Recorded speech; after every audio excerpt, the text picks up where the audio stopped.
जय श्री राम। अरविंद केजरीवाल भगवंत मान को सांस नहीं लेने दे रहे हैं, राहत नहीं लेने दे रहे हैं। किसी न किसी तरह उनके लिए परेशानी खड़ी करते रहते हैं।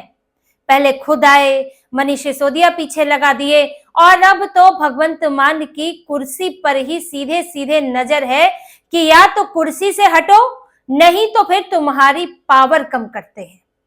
भगवंत मान बुरे फंस गए हैं। जो अभी होने वाला है पंजाब में, भगवंत मान के लिए बड़ी मुश्किल खड़ी होने वाली है, क्योंकि भगवंत मान ने वो नहीं किया जो अरविंद केजरीवाल चाहते थे कि वो कुर्सी से खुद हट जाएं और वो किसी नए चेहरे को बिठा दें। तो अब अरविंद केजरीवाल ने एक इलाज निकाला कि भगवंत मान को घेरा जाए और उन्हें दो दो डिप्टी सीएम के बीच में सैंडविच बना दिया जाए। एक डिप्टी सीएम इधर, एक डिप्टी सीएम उधर। पंजाब में आम आदमी पार्टी की सरकार में जल्द ही डिप्टी सीएम घोषित हो सकते हैं। एक या दो डिप्टी सीएम बनाए जा सकते हैं, इस पर विचार चल रहा है। मोगा में जो इनकी रैली हुई है, युद्ध नशे विरुद्ध वाली, एक जो इनका तमाशा चल रहा है कि ये अंतिम में युद्ध छेड़ रहे हैं नशे के खिलाफ, बाकी 2.5 साल तो सोए रहे थे। उस मोगा रैली के बाद एक कैबिनेट की बड़ी बैठक होने वाली है। इसमें सभी विधायकों को बुलाया जाएगा, अलग अलग प्रमुखों को बुलाया जाएगा, जिसमें ये फैसला होगा, इसके बारे में अवगत कराया जाएगा। फैसला तो अरविंद केजरीवाल और उनकी कोर टीम का है, मनीष सिसोदिया का है कि किसे डिप्टी सीएम बनाना है, लेकिन पार्टी में पहले सूचित किया जाएगा, थोड़ा सा उनसे फीडबैक भी लिया जाएगा और फिर उसके बाद कैबिनेट में बड़ा फेरबदल होगा और फिर डिप्टी सीएम सामने आ सकते हैं। भगवंत मान होने को तो सीएम वही रहेंगे, लेकिन यहाँ पर अभी तो भगवंत मान के साथ साथ अरविंद केजरीवाल ही चिपके रहते हैं और अभी कई जगह तो मनीष सिसोदिया भी पहुंच जाते हैं, लेकिन फिर दो दो डिप्टी सीएम भी लगे रहेंगे। भगवंत मान नजर नहीं आएंगे, उनके साथ इतने लोग खड़े कर दो कि भगवंत मान ही गायब हो जाए, ढूंढने पड़े भगवंत मान को। तो यहाँ अब भगवंत मान के खिलाफ गोटियां सेट हो रही हैं। बहुत कोशिश की केजरीवाल ने पिछले 1 साल में कि कैसे ना कैसे हटाया जाए भगवंत मान को, बहुत हवा बनाई गई, बैठक भी हुई, लेकिन भगवंत मान ने कुर्सी नहीं छोड़ी। और जब बाढ़ आई, पंजाब में बाढ़ आई, उसके बाद भी खूब हवा बनी। भगवंत मान अस्पताल पहुंच गए, अस्पताल से भी उन्होंने फोटो डाली कि देखो मैं काम कर रहा हूं, और उस अस्पताल से निकलते ही एक प्रेस कॉन्फ्रेंस की उन्होंने कि मेरे खिलाफ बहुत सी खबरें छप रही हैं कि मैं कुर्सी से हटने वाला हूं, गुटबाजी चल रही है, ऐसा कुछ नहीं है, मैं ही मुख्यमंत्री रहने वाला हूं। अरविंद केजरीवाल भी यही चाहते हैं, ये उन्हें खुद आकर बोलना पड़ा। आप समझिए कि किसी मुख्यमंत्री को खुद आकर बोलना पड़ रहा है, यानी कि कितना कुछ पार्टी के अंदर चल रहा है उनके खिलाफ। अमन अरोड़ा के साथ जो उनका झगड़ा था वो तो सबको पता है। अमन अरोड़ा आना चाहते थे मीटिंग के लिए भगवंत मान के घर पर, लेकिन उनके गार्ड ने अंदर नहीं घुसने दिया। मंत्री अमन अरोड़ा प्रदेश अध्यक्ष, और उन दिनों अमन अरोड़ा खुद घूम रहे थे अरविंद केजरीवाल के साथ। तो यहाँ भी तब भी बहुत बात चली कि इनकी जगह ले सकते हैं या फिर इनकी पावर अमन अरोड़ा के जरिए कम की जा सकती है। अब देखिए यही फिर सामने आ रहा है कि अब एक नई रणनीति लाई गई है, दो दो डिप्टी सीएम। अब इसमें अरविंद केजरीवाल 2-3 चीजें साधना चाहते हैं। एक तो वो साधना चाहते हैं भगवंत मान को, दूसरा जातिगत समीकरण साधना चाहते हैं, और तीसरा भगवंत मान के चेहरे को पीछे करके थोड़ा नयापन लाना चाहते हैं, एंटी इनकम्बेंसी जो है। जातिगत समीकरण की बात करेंगे तो इसमें एक डिप्टी सीएम अनुसूचित जाति से हो सकता है और दूसरा जनरल कैटेगरी से हो सकता है, और संभवतः जनरल कैटेगरी वाला हिंदू हो। तो एक हिंदू डिप्टी सीएम भी हो सकता है, जिससे हिंदू और सिख दोनों को, और इसमें साथ में दलित, जनरल कैटेगरी सबको साधा जा सके। अरविंद केजरीवाल की कोशिश तो ये थी कि भगवंत मान को हटाकर ही एक दलित सीएम बना दे, तो या फिर एक डिप्टी सीएम और बना दे साथ में, लेकिन अब वो तो हटे नहीं, तो फिर ये लोग दो दो डिप्टी सीएम बना रहे हैं। क्योंकि देखिए कांग्रेस से लेकर दूसरी पार्टियों में भी बात चल रही है दलित सीएम को लेकर। कांग्रेस तो अपना वो फॉर्मूला करती ही रहती है, जनरल कैटेगरी वालों को तो त्याग ही चुकी है, तो उसका अपना एससी एसटी ओबीसी चलता रहता है, जिसमें करना तो कुछ नहीं है लेकिन दिखावा जरूर करना है। तो इसीलिए दलित सीएम की बात कांग्रेस के अंदर भी चल रही है कि एक चेहरा बना लेना चाहिए। पिछली बार जो है चन्नी को बनाया भी था सीएम, तो यहाँ पर इससे ना पिछड़ जाए कि कांग्रेस के पास ये कहने को ना हो कि देखिए जी इन्होंने तो नहीं बनाया। तो इसीलिए ये लोग सभी वर्गों को साधना चाहते हैं कि हिंदू भी हो जाए, सिख भी हो जाए, दलित भी हो जाए, जनरल कैटेगरी भी हो जाए, तो लगे कि हाँ हम सबके लिए हैं। तो एक वजह तो इनकी ये है। अब दूसरी बात आ जाती है भगवंत मान की कि ये भगवंत मान को लेकर भी इसमें इनको क्या फायदा होगा। क्या ये सोच रहे हैं कि भगवंत मान की छवि तो ऐसी थी कि कुछ काम नहीं करते हैं, सिर्फ अरविंद केजरीवाल की जी हजूरी करते हैं। इसी छवि को बदलने के लिए अरविंद केजरीवाल खुद भी आगे आए कि देखिए अब भगवंत मान नहीं चला रहे, मैं चला रहा हूं, अब नकारापन खत्म हो गया। लेकिन अब क्योंकि वो कोई पद पर नहीं है तो उनका नाम नहीं आ सकता किसी भी काम के लिए। आता किसका है? भगवंत मान का आता है। पोस्ट पर तो वही रहेंगे और ऊपर से कुछ ऐसा होता है पंजाब के अंदर, जैसे बाढ़ आई या कुछ नेगेटिव होता है तो भी अरविंद केजरीवाल नजर नहीं आते हैं, उस पर भी सवाल उठता है। साथ ही अरविंद केजरीवाल, मनीष सिसोदिया के कारण ये बार बार दूसरी पार्टियों को कहने का मौका मिलता है कि भाई पंजाब के लोग नहीं चला रहे हैं, चला रहे हैं दिल्ली से आए हुए लोग। तो ऐसे में कैसे टैकल किया जाए भगवंत मान को, इसीलिए इसी को सोचते हुए ये फैसला ले रहे हैं। वरना चुनाव से 1 साल पहले डिप्टी सीएम बनाने का क्या मतलब है? आपने किसी राज्य में देखा कभी ऐसा होते हुए कि चुनाव से 1 साल पहले डिप्टी सीएम बनाया गया हो? या तो बन जाता है शुरू में ही या फिर नहीं बनता है। अब ये कहां डिप्टी सीएम बनते हैं? देखिए, जहां पर झगड़ा होता है, पावर स्ट्रगल होता है कि 2 बड़े नेता हैं, वहां पर एक डिप्टी सीएम बनाना पड़ता है, एक सीएम बनाना पड़ता है। जैसे कर्नाटक में सिद्धारमैया, डीके शिव कुमार दोनों बड़े नेता।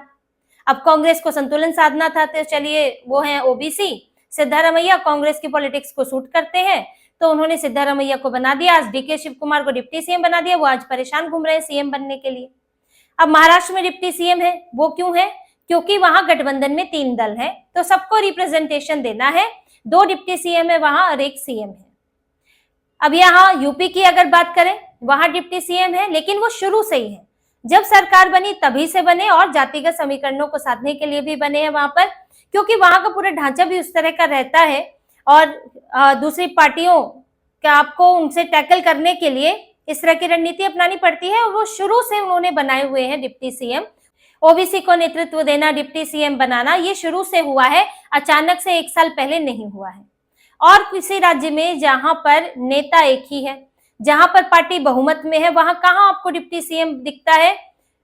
क्षेत्रीय पार्टियों में देख लें, ममता बनर्जी के साथ कोई डिप्टी सीएम नहीं है। बीजेपी में देख लें, आप मध्य प्रदेश चले जाएं, आप उत्तराखंड जाएं, राजस्थान में देख लें और इसके आगे उड़ीसा में अभी बनी थी सरकार, कोई डिप्टी सीएम नहीं है। कांग्रेस का भी तेलंगाना में कोई डिप्टी सीएम नहीं है, हिमाचल में नहीं है। तो यहाँ पर इनको क्या जरूरत पड़ी?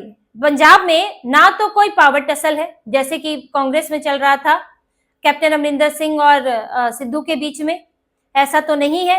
अरविंद केजरीवाल सर्वे सर्वा है, जिसका नाम लेंगे वो बन जाएगा, वो भी नहीं है। अब इस तरह का अगर जातिगत समीकरण आपके लिए इतना सर्वोपरि था तो आपने शुरू में क्यों नहीं बना दिया? तो वो भी नहीं है, वो अभी का मसला एक है। इनको लग रहा है कि पार्टी की हालत खराब है तो हमें ये इस पर भी ध्यान देना चाहिए और आपके पास मुख्यमंत्री का कोई अच्छा चेहरा भी नहीं है। तो इससे साफ ये संकेत निकलते हैं कि अरविंद केजरीवाल ये भी साधना चाहते हैं कि चेहरा बदले और 2 डिप्टी सीएम साथ में नजर आए तो सिर्फ भगवंत मान की बात ना हो, डिप्टी सीएम की भी बात हो और कहीं ना कहीं एक लोगों में ये भी संदेश आए कि कल को चुनाव जीतकर भगवंत मान की जगह ये 2 लोग आ सकते हैं। हरपाल सिंह चीमा का नाम भी आ रहा है, मंत्री हैं इस वक्त। इसके अलावा ये भी चर्चा हो रही है कि कोई मंत्री या कैबिनेट में जो नहीं होगा उसको भी बनाया जा सकता है, कोई विधायक हो उसको बनाया जा सकता है, या फिर जो जिसकी चर्चा ना हो रही हो, ऐसा कुछ आउट ऑफ द बॉक्स इनका नाम निकल कर आ सकता है, या अमन अरोड़ा को भी बनाया जा सकता है। प्रदेश अध्यक्ष भी हैं, वो हिंदू भी हैं और जनरल कास्ट से भी आते हैं।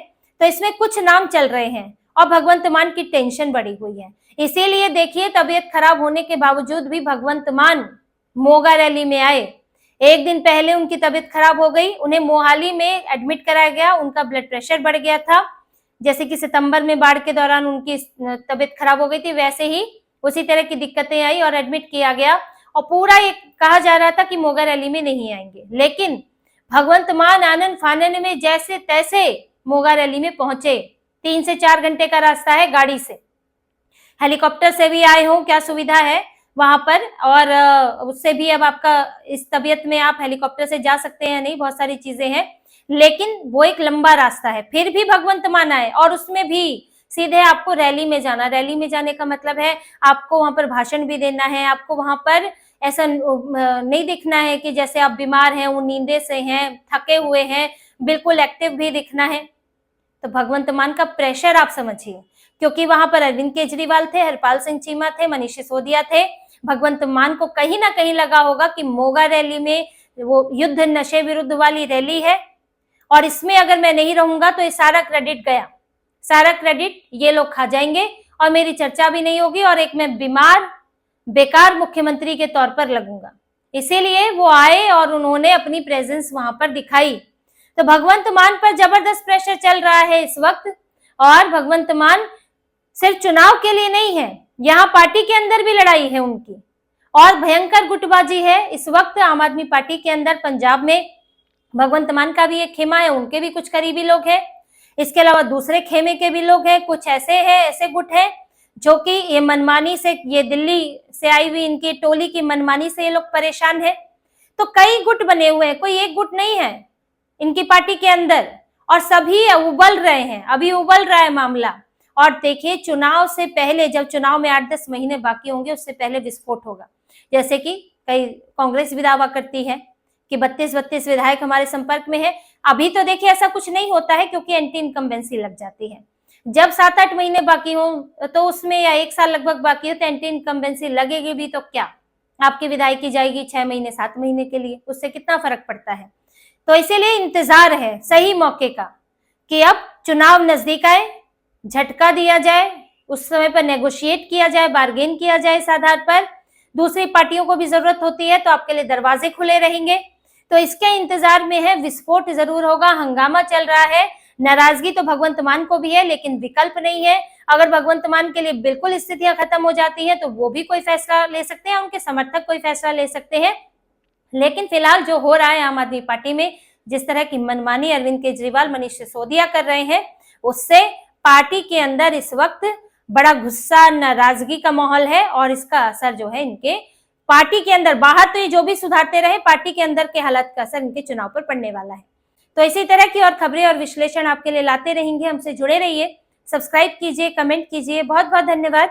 जय श्री राम।